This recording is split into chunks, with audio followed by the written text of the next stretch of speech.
Vamos lá, meus irmãos, então, o nosso último bloco do segundo dia de introdução ao Antigo Testamento 1. Último bloco agora. Então, vamos lá. Vocês já tentaram ler a Bíblia de forma cronológica? Vocês vão ver como é legal. É muito gostoso tentar ler ela de forma cronológica, porque vai ter vezes que a gente vai estar lendo ela e a gente vai ler um profeta menor. A gente, por exemplo, quer ver um exemplo muito curioso, irmãos? Muito curioso. O livro de Ruth.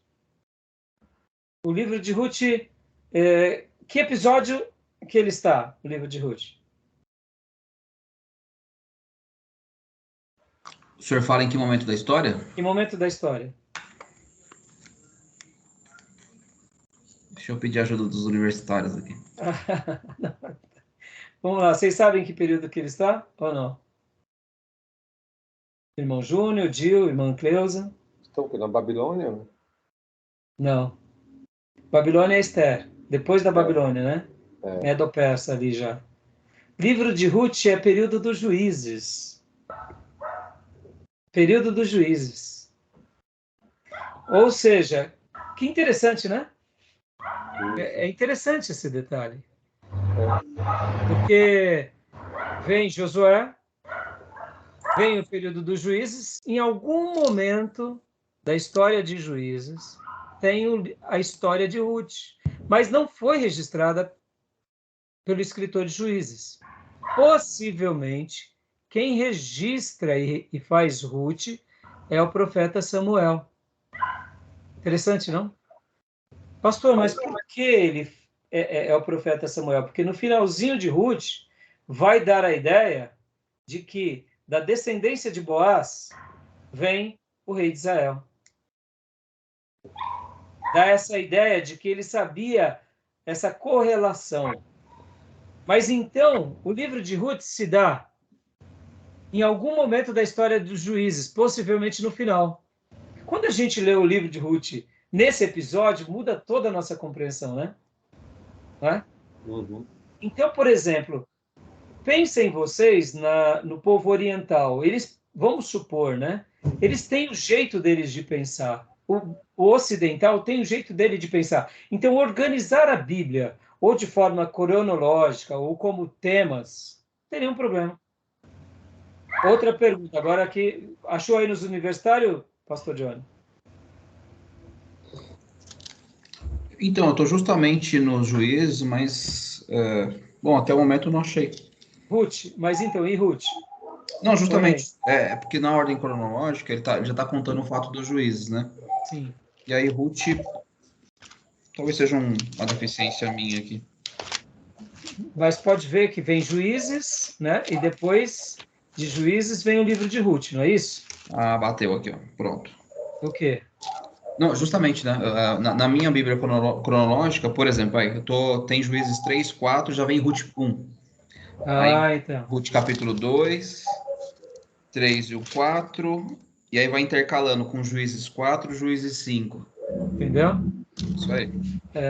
Agora, eu deduzo que deve ter sido nos últimos anos, porque o período dos juízes, a gente vai chegar lá, vocês vão ver quanto tempo durou o período dos juízes, irmãos. Por volta. Quando a gente pensa assim, livro dos juízes, a gente pensa assim, alguns anos, né? Bom, então a gente vai deixar para matar essa curiosidade lá na frente. Mas é muito interessante isso. Agora, outra curiosidade. O livro de Jó foi escrito por quem e ele retrata que período cronológico da história? O período eu até me recordo, né? Espero não estar errado, o período abraâmico, ali no tempo de Abraão. Então, pelo menos uns 2.500 anos antes de Cristo. Abraão é 2000. 2000? Ah, tá. 2000. Então, quem escreveu possivelmente o livro de Jó? Moisés? Moisés, possivelmente. Agora, olha que interessante. O pastor Johnny acertou quando diz período de Abraão.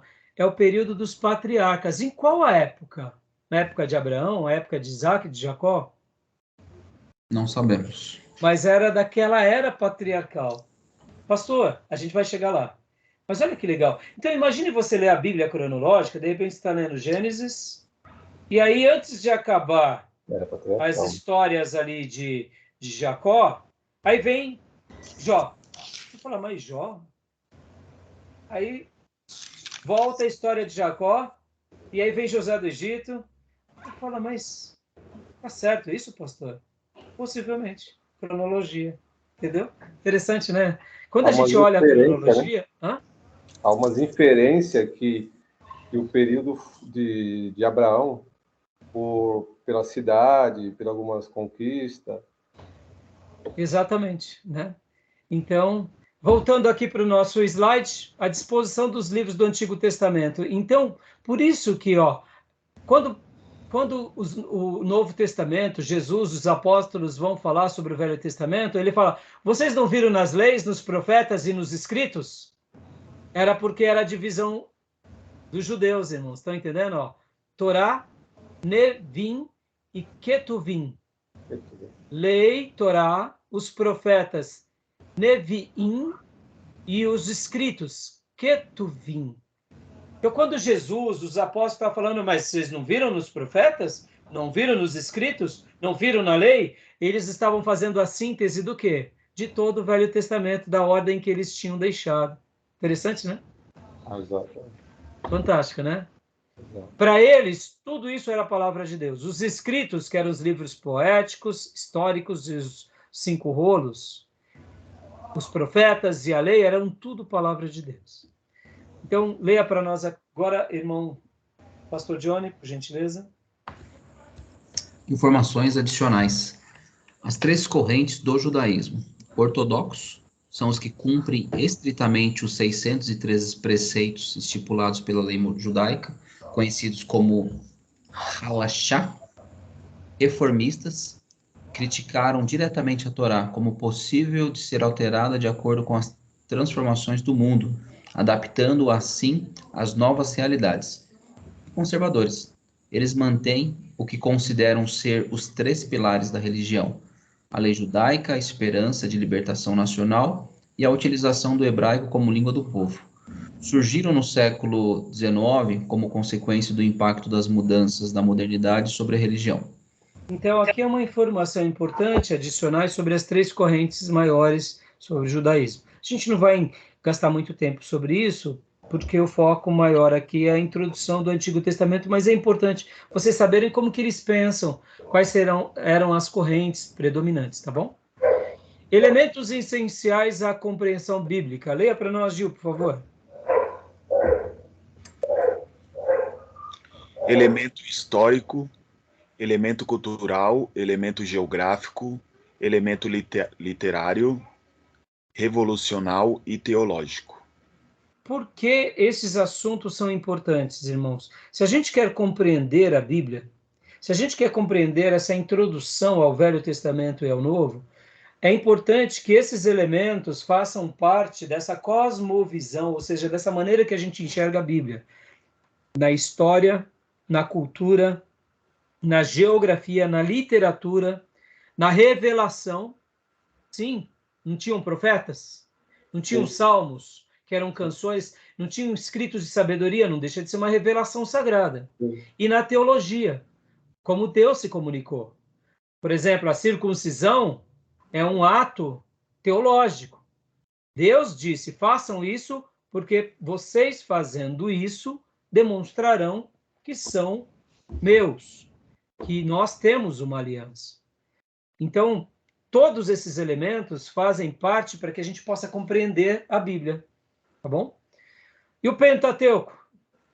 Leia para nós, Gil, por gentileza.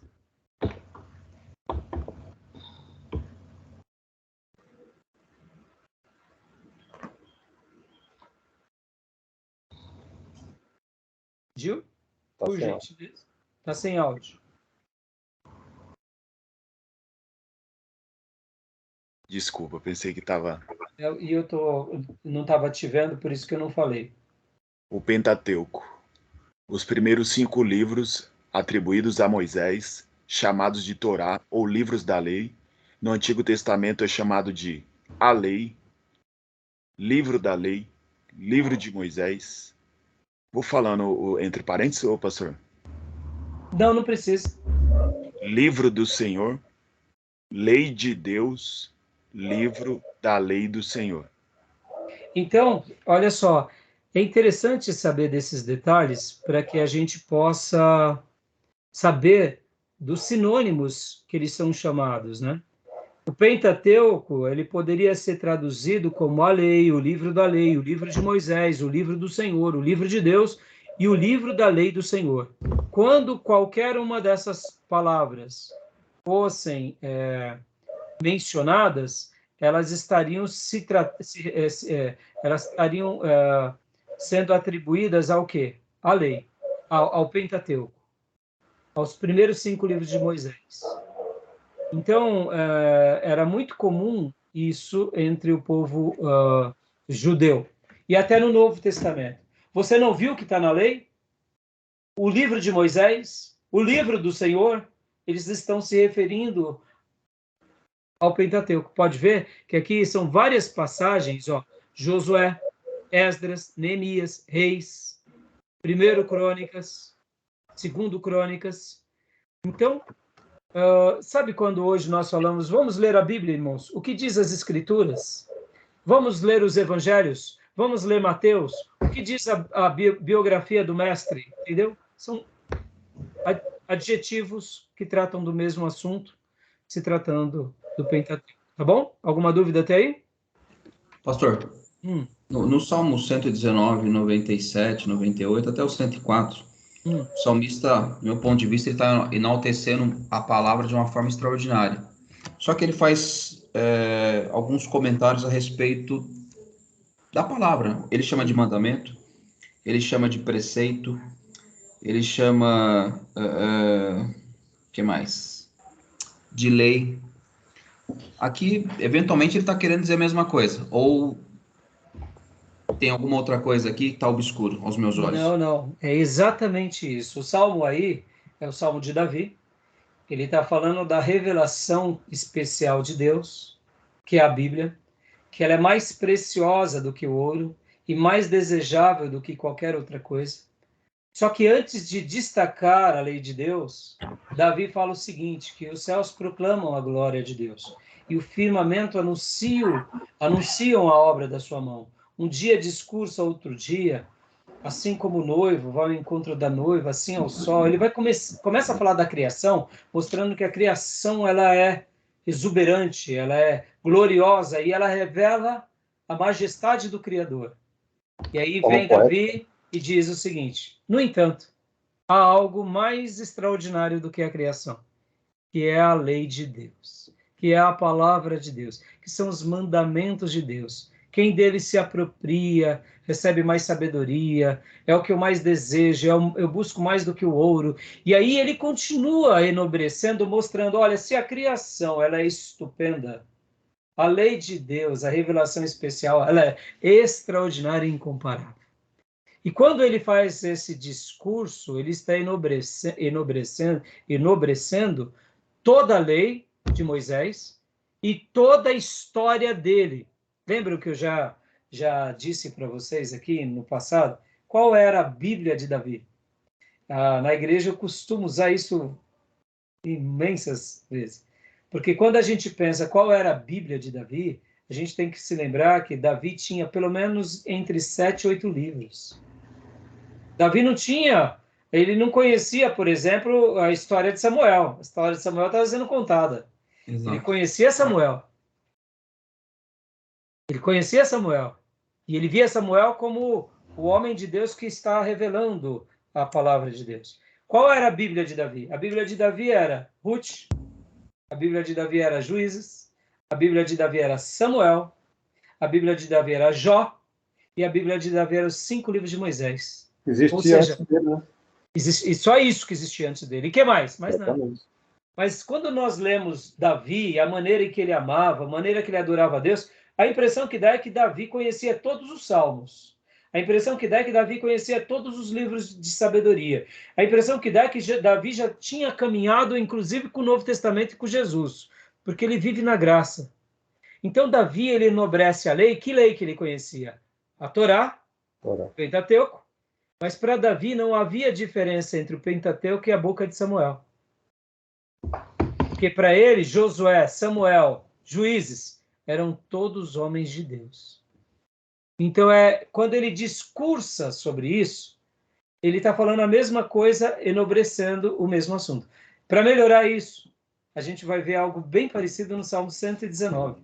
Porque lá no Salmo 119, em cada bloco do Salmo 119, porque o Salmo 119 ele é composto, no original, da seguinte forma. Ele é o alfabeto hebraico. Quando você pega algumas Bíblias, você vê lá Aleph, Bet, Gimel. E quando começa Aleph, é uma palavra com no caso, né, com Aleph. No próxima estrofe, na próxima subdivisão, começa uma palavra com Bet, depois com Gimel. E em cada bloco do Salmo 119, ele vai fazendo um trocadilho entre mandamentos, estatutos, ordenanças, lei do Senhor. Só que não se repete durante todos os versículos, criando um salmo enorme, com palavras diferentes ou semelhantes, mas numa ideia diferente. Deduzo eu que o Salmo 119 é um Salmo de Davi. Nós não temos o autor ali, mas pela maneira em que ele se expressa, pela paixão que ele tinha, pela devoção dele, eu deduzo ser de Davi. Eu deduzo. Fantástico, né? Então, seja o Salmo 119 ou o Salmo 19, é isso aí, pastor Johnny. Davi, ele amava tanto a lei, ele amava tanto a Deus, a lei e a toda a revelação de Deus, que ele tinha uma alta consideração. Pastor Raio, o senhor está falando besteira. Davi guardava mais valor à lei do que a revelação dos profetas. Não, meus irmãos. Quando Davi está fugindo de Saul, quando ele está prestes, ele sabe, por exemplo, de um episódio, quando atacam a cidade de Keila, Davi consulta os sacerdotes e profetas. Devemos ir defender Keila? E quem ele chama para ouvir a voz de Deus? Ele chama muitas vezes os sacerdotes e chama muitas vezes os profetas. Os sacerdotes usavam a revelação do Urim e Tumim. E os profetas usavam a revelação de Deus. Quantas eram as vezes que Davi consultava Deus? Quando Davi está fugindo de Saul, que logo Jonatas fala, não, meu pai vai te matar. Eles choram, se abraçam, se despedem. Davi vai para que lugar? Davi vai para o tabernáculo. Vai Meleque. Porque Davi amava tanto a Deus, ele queria uma resposta de Deus. Davi vivia na casa de Deus, lembram? Palavras como, eu quero habitar na tua casa, morar nos teus átrios, são palavras de Davi. Davi amava tanto a Deus que quando Deus Pérez usa, ele não se revolta, mas ele para e diz, houve uma ruptura em Uza. Ou seja, houve uma tragédia em Uza. O que vamos fazer? E aí a arca é levada para a casa de Obed-Edom, fica ali durante um período, e Davi se reúne com os sacerdotes e começam a procurar saber onde erramos.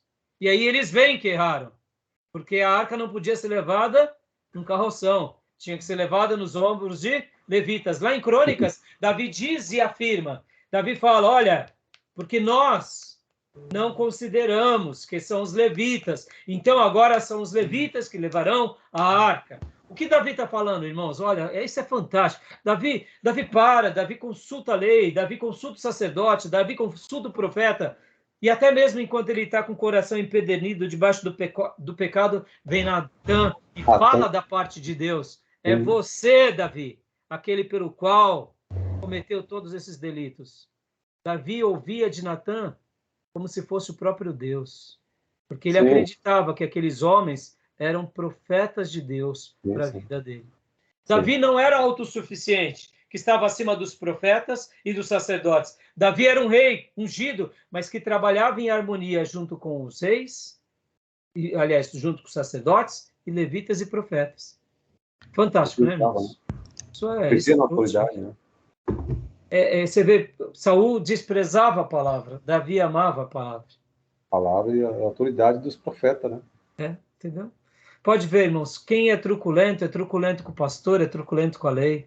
Quem é obediente ao pastor, é obediente à palavra. O marido hostil, ele é hostil em qualquer lugar, na família, ele é hostil na igreja, ele é hostil no emprego. O marido que é humilde, ele é humilde na família, é humilde na igreja. A mulher que é arrogante, ela é arrogante na família, é arrogante na igreja. A mulher que é submissa na família, é submissa na igreja. Entendeu? Genial, né, meus irmãos? Genial. Bom, meus irmãos, ó, deixa eu ver aqui rapidinho. Tá, vamos parar aqui, ó. Vamos só acabar o Pentateuco, tá? Aí a gente dá uma pausa, porque falta bem pouquinho, mas aí pode dar muito tempo. Então, vamos aqui. A gente leu aqui? Não. Não. Vamos parar aqui, meu irmão. Já deu aula. Que horas são? Não, já tá bom. Chega. Tá bom. Vamos parar aqui. A gente parou nesse ponto aqui, o Pentateuco, tá? Amém. Tá bom? Alguma dúvida até aí, meus irmãos? Não, tranquilo. Não? Irmã Cleusa, tá dando para entender, minha irmã? Tá, tô impressionada com tanta coisa. É muito bom, né? É muita informação, né, irmã? Não se preocupe que essas informações, elas estão sendo dadas para vocês como acréscimo, né? E é natural que, por isso que nós gravamos as aulas, porque depois a irmã pode voltar, Sim. estudar de novo. E como eu disse também, no futuro, quem sabe uma hora essa aula pode chegar, quem sabe numa tribo africana de língua portuguesa. Verdade. E por isso que eu peço a permissão de vocês para a gente gravar. Para a gente poder um dia utilizar, quem sabe treinando obreiros, Sim. sabe, deixando com que chegue em outros lugares. Porque é uma riqueza de informação tão linda que, Nossa, é impressionante. né, o material que a gente está, os livros que a gente acompanha, irmãs, ó, esses slides é a síntese do livro. Então, assim, e eu procuro aqui dar uma síntese, tento mastigar, tento esclarecer, mas é óbvio, é muita informação. E assim como eu, irmã, quando eu sento para aprender uma aula, tem vezes que eu escuto novamente aquela informação e aquela informação eu falo, entendi, foi por isso. Porque muitas vezes uma informação, num primeiro momento, ele nos acrescenta. Mas a gente não abre um dos leques. Mas daqui a uma próxima leitura vai ampliando. Que nem, por exemplo, eu acabei de dizer agora de Davi, sobre estatutos, ordenanças, mandamentos. Então, assim, existem coisas que a gente vai sendo acrescentado dia a dia. Por isso que caminhar na pisada desses homens de Deus do passado, que foram tão piedosos, isso tudo só nos acrescenta. Eu, particularmente, eu acho assim que nós não precisamos inventar a roda. A gente tem tanta coisa boa do passado, tanta coisa maravilhosa, irmãos. Agora, é claro, né, irmãos, me permita aqui, tem vezes que Deus nos dá o presente, a gente consegue ter uma nova compreensão de um fato. E isso é uma graça, isso é um presente de Deus. Eu costumo dizer que, pela misericórdia de Deus, o Senhor, ele me presenteou com uma certa originalidade, né? Eu assim, de vez em quando tenho umas sacadas. Eu me lembro que, em certa ocasião, eu conversava com o professor José Ribeiro, que é um dos mestres mais brilhantes, é um dos pastores mais consagrados e um dos teólogos mais brilhantes que eu já conheci na minha vida. Uma hora eu quero chamar ele para dar aula para vocês, mas na hora certa é quando a nossa equipe aumentar. Porque hoje a gente não tem nem condições de fazer isso. Pelo menos eu deduzo, né? Mas só para vocês terem uma ideia. Conversando com o Zé, certa ocasião, sobre algumas coisas, ele falou, puxa, que legal isso daqui, hein, Rai? Ele me chama de Rai, né? De onde você aprendeu? Ele falou, eu estava lendo a Bíblia e eu... Puf! Foi mesmo? Foi. Então, ouvir isso de um Ribeiro é fantástico, né? Você aprendeu aonde? Eu falo, aprendi com Deus, Ribeiro, tá valendo, né? Então, assim, porque ele é de uma genialidade tão grande, de um conhecimento tão vasto, que a gente é tão enriquecido, então, assim, Deus, ele também nos concede presentes. Né? Porque ele vai fazendo isso. Agora, é claro que isso, possivelmente, alguém na história também teve esse insight. Talvez a pessoa não guardou em livro, não guardou em aula, em áudio, e a gente só vai saber no céu. Né? Entendam a riqueza do livro. Se nós não tivéssemos esse material nas mãos, a gente teria... Até a gente chegar aqui, quantos anos demoraríamos? Por isso que aprender na experiência é nobre. Mas aprender com a experiência de quem já aprendeu é muito mais. Porque você antecipa aqueles anos. Tá bom, meus irmãos? Amém. Ficamos assim, então, meus irmãos? Amém. Deus abençoe, meus irmãos, e dê uma semana abençoada para todos vocês, tá bom? Boa semana. Amém. Semana abençoada. Paz, irmão. Deus abençoe. Descanso, pessoal. Graças a Deus Deus. abençoe. Paz, irmão. Fiquem com Deus. Paz, irmão.